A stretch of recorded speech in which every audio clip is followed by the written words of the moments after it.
लगातार कई वर्षों से मसूरी पिक्चर पैलेस, बस अड्डे और टैक्सी स्टैंड को हाईटेक बनाने की कवायद चल रही थी, जिसको देखते हुए नगर पालिका मसूरी के द्वारा हाईटेक बस अड्डे और टैक्सी स्टैंड का निर्माण करवाया गया, जो कि अब अपने अंतिम चरणों में है।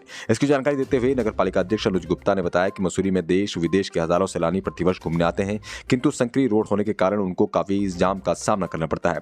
किंतु अब मसूरी पिक्चर पैलेस, बस अड्डे और टैक्सी स्टैंड का विस्तारीकरण किया गया है, जिससे कि hi tech toilet, hi tech waiting room, अधिवक्ताओं के लिए चैम्बर, गरीबों के लिए प्रधानमंत्री आवास योजना के तहत आवास और हाईटेक दुकानें बनाई गई हैं। और बताते चलें कि कुछ दिनों पूर्व अतिक्रमण की कार्रवाई में जिन लोगों के व्यवसाय खत्म हो गए थे, उनको बस अड्डे में वेंडर जोन के माध्यम से दुकानें बनाकर आवंटित की गई।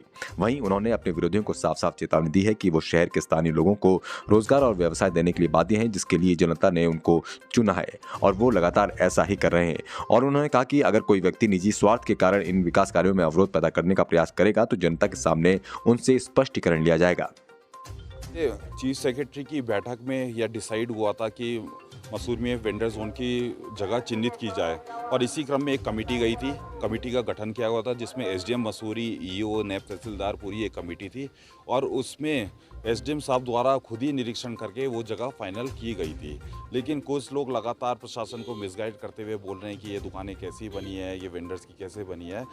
मैं उनको बताना चाहूँगा कि ये जो प्रधानमंत्री हमारी वेंडर्स योजना है उसके अंतर्गत जो उसके नियम है उनके अंतर्गत ये वेंडर्स को आवंटित की जाएगी। और जहाँ तक रोड साइड की बात करते हैं, ये पालिका की अपनी भूमि है। जो रोड साइड में प्रशासन को दिक्कत थी वो शॉप्स हम हटा चुके हैं। किसी भी तरह का कोई ट्रैफिक में व्यवधान नहीं है। केवल एक ईर्ष्या से और एक राजनीति से प्रेरित होकर कुछ लोग इसमें जो गरीब लोगों को रोजी मिल रही है उसका विरोध कर रहे हैं और अगर इसी में किसी तरह का व्यवधान पैदा होता है किसी तरह, तो जनता के बीच में जाके, उन गरीबों के बीच में जाके इन जो संस्था उनके खिलाफ आंदोलन किया जाएगा। पार्किंग जो पास हुई थी वो पार्किंग बन चुकी है। इसके नीचे जो खाली जगह थी जो किसी भी यूज़ में नहीं आ सकते थे, क्योंकि वो जगह खाली थी, उसमें कोई स्पेयर काम नहीं हो सकता था।